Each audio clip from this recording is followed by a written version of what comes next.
با سلام، تو این ویدیو تصمیم داریم تعویض رم دستگاه ایسوس کا571 GT رو آموزش بدیم.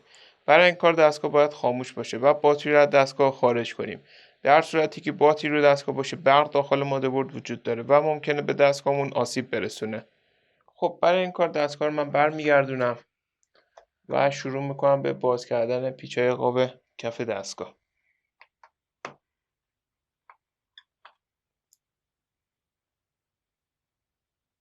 رم این مدل دستگاه رم DDR4 هستش که در پایان این ویدیو نحوه خرید این کالا رو توضیح دادیم.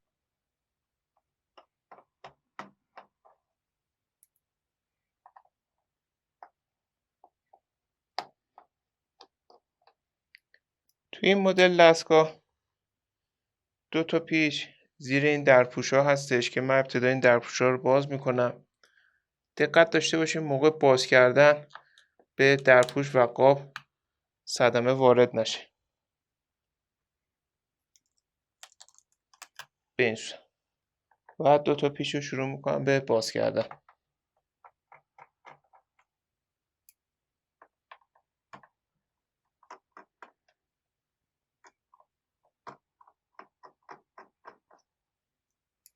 به این صورت. و با استفاده از ابزار شروع میکنم به باز کردن قاب کف دستگاه. در حین باز کردن فشار بیش از حد به قاب ندید چون باعث شکستگی قاب دستگاه میشه.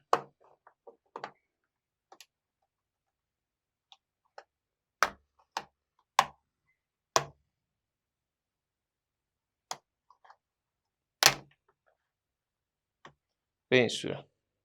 خب بعد باز کردن قاب دی دستگاهمون رم ما در این قسمت قرار داره که قبل باز کردن رم من ابتدا باتری رو از دستگاه خارج میکنم که به وسیله این سه تا پیچ به مادربرد متصل شده.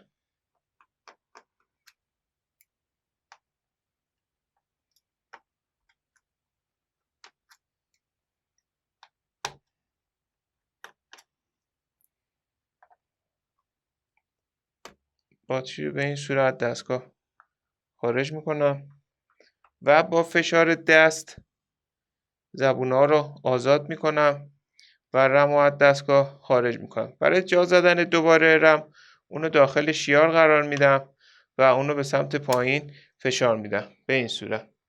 من الان میتونم رم جدیدم رو جایگزین کنم. حالا برای آشنایی با نحوه خرید این کالا به ادامه ویدیومون توجه کنید. برای خرید این کالا میتونید به آدرس www.iranfso.com مراجعه کنید و یا عبارت کامپیوتر افق رو به صورت فارسی در مرورگرتون جستجو کنید و این کالا رو خریداری کنید.